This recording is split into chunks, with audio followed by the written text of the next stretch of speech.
dubbad waraanni bilisummaa Oromoo woboon immoo haasawu muummichi ministeera kanaaf deebii kennuuf sa'aatii 12 fudhaa regarding recent remark by Abiy Ahmed jechuun afaan namadiitiin ibsa keeyyatu waraanni marru dirribaa yaaliin muummichi ministeera marsa 10 oliif nu argachuuf yaalu himat kun kijib dhugarra fagaat jechuun boor mootummaa waraan keentii garkennachiisuuf namoota dhuunfaa karakkaatiin bobbaasa turullee milkaa'uu hin dandeenye yaaliin biftanatun bara 2019 keessallee yaalamte waan fiidhaan hin bayiniif marii haqaatiif dhugaa gufachiisu waan dabartii akka tokkollee hin qabdu jechuun dubbad Oromiyaan nageenya akka buufedhi guutu qaamna yaali jalqabditallee sirrii deeggar kanaaf bakka qaamni walabaaf sadeessoon jiru nu marii araaraati qophii waan sun dabartu ololi kijjiba mootummaan gaggeessu miidha malee bu'a tokkollee waan hin qabneef dhaabbachuu qab jechuun gaafate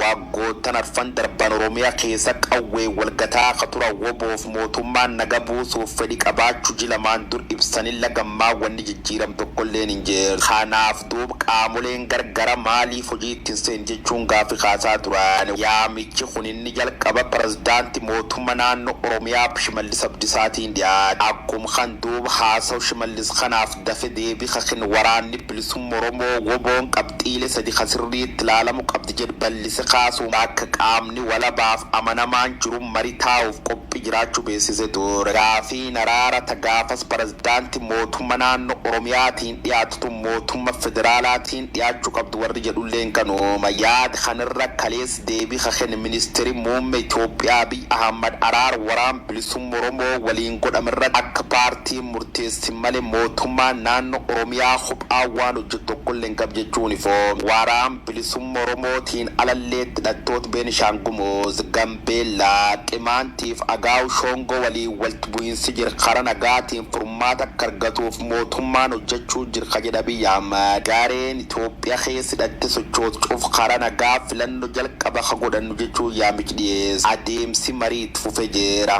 bu'aa isa fuuldura akka ibsin taate ammaaf nu akka mootummaa koree nageenya sadarkaa pirezidaantii taana paartii badhaadhinaatiin durfamte ijaarruu jechuun miseensa paarlamaa kanatti ምክትል ፕሬዝዳንት የሚመራ ኮሚቴ አቋቁመን